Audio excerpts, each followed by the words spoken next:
अस्सलाम वालेकुम। Online natural treatment से मैं हूं डॉक्टर सैफुल्ला। आज हम बात करेंगे हेपेटाइटिस सी, जिसको काला यरकान कहते हैं, उसके बारे में। सबसे पहले मेरे चैनल ऑनलाइन नेचुरल ट्रीटमेंट को सब्सक्राइब कर लें और मज़ीद मालूमाती वीडियोस के मैसेजेस के लिए बेल आइकन के बटन पे भी क्लिक कर लें। हेपेटाइटिस सी इंतहाई मोहलिक और जानलेवा मर्ज है। दुनिया के करोड़ों इंसान इस मर्ज के अंदर आजकल मुब्तला हैं। हेपेटाइटिस जिगर की सोजिश और इन्फेक्शन को कहते हैं।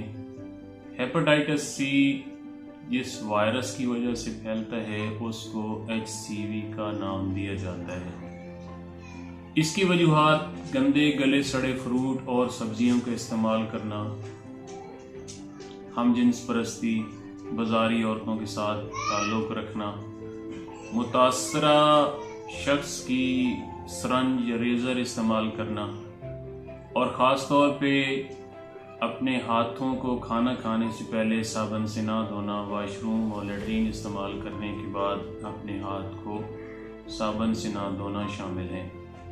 ये मर्ज़ इंतकाल खून और जिनसी रतूबतों के ज़रिए फैलता है।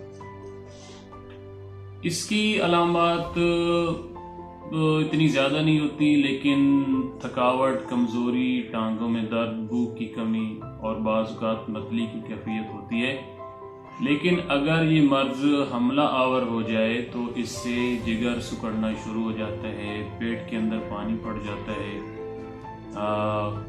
कै आती है जिसके साथ खून आता है और मोशन आते हैं जिसके साथ खून आता है। ये बहुत ज़्यादा कॉम्प्लिकेशन बन जाती हैं। तो इसका इलाज जो है वो एक तो अपनी सफाई सुथराई का ख़ास तौर पर ख्याल रखें। अपने हाथ खाना खाने से पहले साबुन के साथ ज़रूर धोएं और सब्जियों का ज़्यादा इस्तेमाल करें। ताज़ा फ्रूट और जूस इस्तेमाल करें। ख़ास तौर पे गाजर का जूस पीना इसके लिए बहुत ज़्यादा फ़ायदेमंद होता है और मूली को ज़्यादा खाएं। होम्योपैथिक की एक दवाई होती है कार्डस मैरियानस, जिसको कहते हैं, इसको सिलीमारीन भी कहते हैं और मिल्क थिसल भी कहते हैं। ये अल्टरनेटिव तरीके इलाज के अंदर एक बहुत बड़ी दवाई है जो आजकल इस्तेमाल हो रही है और इसके 10 ड्राप 1 घूंट पानी में सुबह दोपहर शाम इस्तेमाल करें तो इंशाअल्लाह कुछ ही अर्से में आपका ये मसला बिल्कुल ठीक हो जाएगा।